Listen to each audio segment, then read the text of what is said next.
बिस्मिल्लाहिर्रहमानिर्रहीम। इब्तदा है रब्बे करीम के बाबरकत नाम से जो दिलों के भेद खूब जानता है। दुरूदो सलाम नबी आखिरुज़्ज़मा हजरत मोहम्मद सल्लल्लाहु अलैहि वसल्लम और आप सल्लल्लाहु अलैहि वसल्लम की आल औलाद पर। अस्सलाम वालेकुम नाज़रीन, मेरा नाम फर्रुख शराज है। ट्रांसपेरेंट प्रॉपर्टीज के प्लेटफॉर्म से एक दफा दोबारा आपकी खिदमत में हाजिर हूं। नाज़रीन, आज की हमारी ये जो मुख्तसर सी वीडियो है, ये वीडियो थोड़ी सी आज का टॉपिक जो है वो हट के है।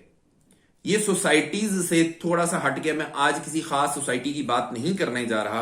आज मैं आपको ओवरऑल बताने जा रहा हूं कि आपने अगर आज की दुनिया में इस सिचुएशन में, जिस वक्त पाकिस्तान में पॉलिटिकल अनस्टेबिलिटी है, इकोनॉमिकल अनस्टेबिलिटी है, इस हालात में अगर आपने इन्वेस्टमेंट करनी है तो आपके लिए अच्छी अपॉर्चुनिटी क्या हो सकती है, कहां पे आपको इन्वेस्टमेंट करनी चाहिए। आज की मेरी ये वाली वीडियो जो है ये इस टॉपिक के ऊपर है।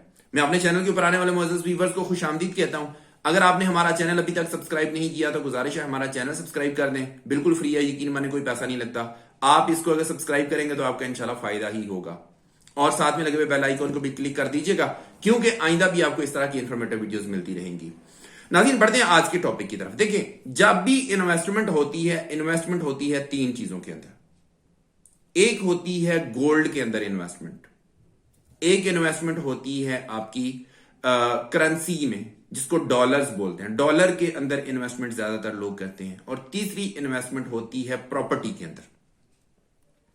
आज की दुनिया में जब हम इस वक्त बैठे हुए हैं 2023 जनवरी के अंदर, तो जब हमारे पास इस तरह की सिचुएशन है कि डॉलर आपका आउट ऑफ रेंज है, आप इस वक्त डॉलर परचेज जो है जब करेंगे तो उसमें अनस्टेबिलिटी है, सीधी बात है। और वैसे भी क्योंकि आपकी करेंसी का कोई पता नहीं है कि ये कहां पे जाके रुकेगी, क्या करेगी, क्या नहीं करेगी। और अगर इस वक्त आप डॉलर परचेज करते हैं तो आपको अच्छा खासा हैवी बजट चाहिए होगा, क्योंकि डॉलर इस वक्त पीक को लगा हुआ है। तो इसलिए अगर आज की दुनिया में आप डॉलर के अंदर इन्वेस्टमेंट करते हैं तो आपको बजट भी उतना ज्यादा ही चाहिए होगा। लेकिन चूंकि पाकिस्तान ने अपनी इकोनॉमी को भी बेहतर बनाना है, अपने हालात भी ठीक करने हैं, तो किसी टाइम के ऊपर भी अगर आपको कोई इस तरह के कोई फंड्स अरेंज हो जाते हैं पाकिस्तान के अंदर, जिसकी वजह से डॉलर की प्राइस नीचे आ जाती है और आपकी जो परचेजिंग प्राइस थी वो ज्यादा थी और डॉलर की जो है वो प्राइस नीचे आ जाती है, तो फिर यहां पे आपका रिस्क फैक्टर जो है वो इन्वॉल्व हो जाता है। हां, जिन लोगों के पास डॉलर्स मौजूद हैं, खरीदे हुए हैं ऑलरेडी उन्होंने, उसकी प्राइस बढ़ रही है, मेक सेंस, मुझे बिल्कुल समझ आती है। लेकिन इस टाइम के ऊपर डॉलर को परचेज करना, मैं नहीं समझता, मेरे एक्सपीरियंस के मुताबिक मैं नहीं समझता कि शायद इसमें इस वक्त इन्वेस्टमेंट करनी चाहिए। क्योंकि इन्वेस्टमेंट कब करते हैं मैं थोड़ा सा आगे जाके आपको बताता हूं। उसके बाद आते हैं हम गोल्ड के ऊपर। गोल्ड की भी अगर मैं बात करूं तो गोल्ड का भी यही सिनेरियो है। गोल्ड को भी इस वक्त पीक लगा हुआ है, मतलब ये टॉप के ऊपर है।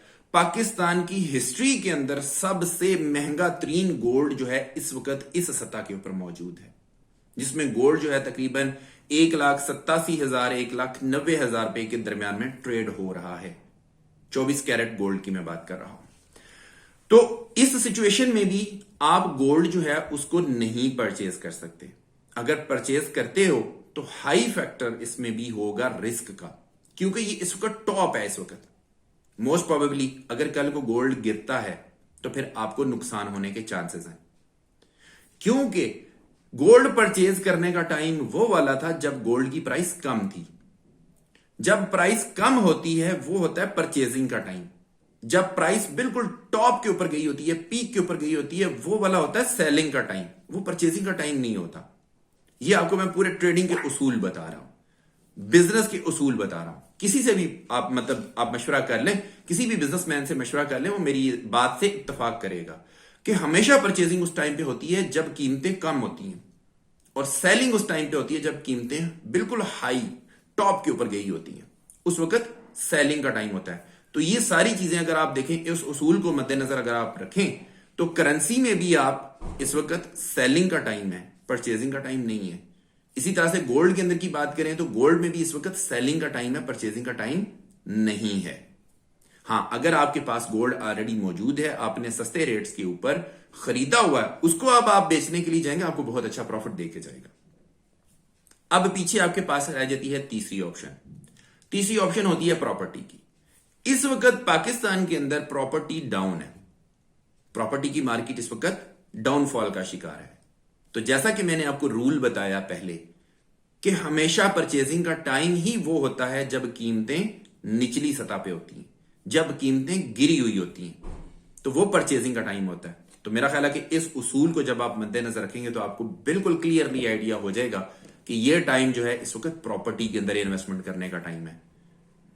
आप इन्वेस्टमेंट करें, इंशाल्लाह ताला प्रॉपर्टी ने ऊपर जाना ही जाना है। बुजुर्गों की अक्सर बात मुझे याद आती होती है कि जब भी आप जमीन खरीदते हो, प्रॉपर्टी खरीदते हो, ये आपको कुछ ना कुछ दे के ही जाती है, ये आपको प्रॉफिट दे के ही जाती है, लेकिन इसके पीछे एक शर्त होती है, और वो शर्त होती है कि आपने इसको वेट करना होता है, इसको सब्र के साथ चलाना होता है, एक टाइम तक इसको होल्ड करना होता है, उस वक्त तक कि जबकि इसकी प्राइस को भी पीक लग जाए, इसकी प्राइस भी टॉप के ऊपर चली जाए, ये भी हाई प्राइस के ऊपर चला जाए, फिर जाके सेल करनी है। उसूल एक ही है, खा आप परचेज कर रहे हैं, खा आप सेल कर रहे हैं। परचेजिंग करनी है लोअर प्राइस पे, सेलिंग करनी है हाई प्राइस पे, आपको प्रॉफिट ऑटोमेटिकली मिलेगा। ये एक उसूल है, इसी उसूल के ऊपर बिजनेस चलते हैं। तो मेरा ये जो पूरा एनालिसिस है, इस एनालिसिस की बेस के ऊपर मैं ये समझता हूं कि इस वक्त अगर आप प्रॉपर्टी के अंदर इन्वेस्टमेंट करेंगे और उसके बाद इसको होल्ड करेंगे, इंतजार करेंगे, प्रॉपर्टी ऊपर आएगी, इंशाल्लाह आनी। ये ऐसा नहीं होता कि प्रॉपर्टी नीचे गिर गई है तो नीचे ही गिरती जाती है, ऐसा नहीं है। प्रॉपर्टी नीचे गिरती है, एक टाइम तक गिरी रहती है, उसके बाद ये प्रॉपरली ऊपर आती है और प्रॉपर गेन दे के जाती है आपको। बहुत सारे हाउसिंग प्रोजेक्ट्स की मैं आपको एग्जांपल दे सकता हूं, यहां पे बड़े बड़े ब्रांड्स की आपको मिसाल देता हूं। फॉर एग्जांपल बहरिया टाउन की मैं बात कर लेता हूं, बहरिया टाउन फेज 8 रावलपिंडी की मैं बात कर देता हूं। यहां पे एक टाइम था कि लोग यहां पे इन्वेस्टमेंट नहीं करते थे, इसकी प्राइसेस नीचे थी। मैं उस वक्त भी लोगों से कहता था कि जो बंदा इसमें इस वक्त प्रॉपर्टी खरीदेगा वो फायदे में रहेगा। उस वक्त 10 मरला का ready for construction plot, M block की मैं बात कर रहा हूं, उस वक्त आपको 36 लाख रुपए की आस्किंग प्राइस थी 10 मरला। आज 1 करोड़ से ऊपर है। ये बहरिया टाउन फेज 8 की मैं बात बता रहा हूं आपको। 5 मरला की उस वक्त आस्किंग प्राइस जो है ना, रोज गार्डन की बात करता हूं, उस वक्त 19 लाख रुपया थी।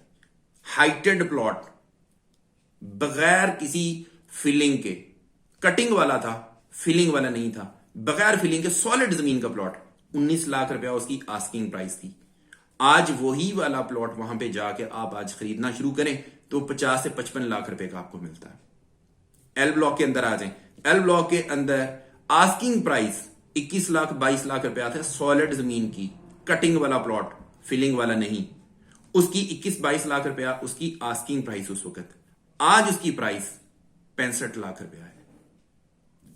उस वक्त जिन जिन लोगों ने हमारे मशवरे के ऊपर अमल किया, उस वक्त उन लोगों ने प्रॉपर्टी खरीद ली, आज वो फायदे में है।